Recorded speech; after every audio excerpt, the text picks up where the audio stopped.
Tintin a le goût amer de la défaite en bouche. En bouche, il ne comprend pas bien comment il a fini sur la touche.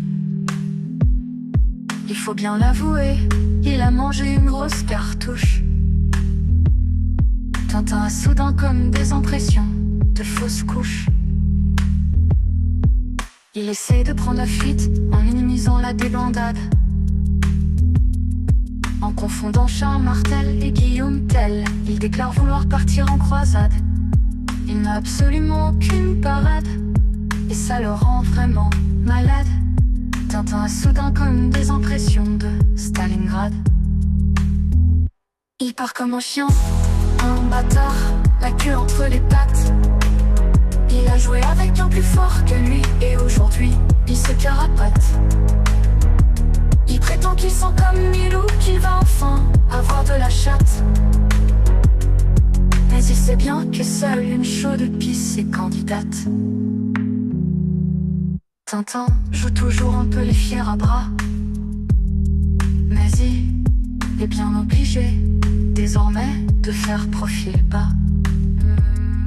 Et qui disait à qui voulait l'entendre, à moi on ne me la fera pas. Tintin a soudain comme des impressions de Golgotha. Mais ça n'est pas un saint qui s'est fait crucifier, c'est juste un sale pharisien que mal a dévoré. Il part sur la pointe des pieds en disant faites comme si de rien n'était. Tintin a soudain comme des impressions de s'être fait engrosser comme le dernier d'épée. Ah ben là on va se faire streaker, c'est obligé. Il part comme un chien, un bâtard, la queue entre les pattes. Il a joué avec un plus fort que lui, et maintenant il se carapate. Il prétend qu'il sent comme Milou, qu'il va enfin avoir de la chatte. Mais il sait bien que seule une chaude pisse est candidate.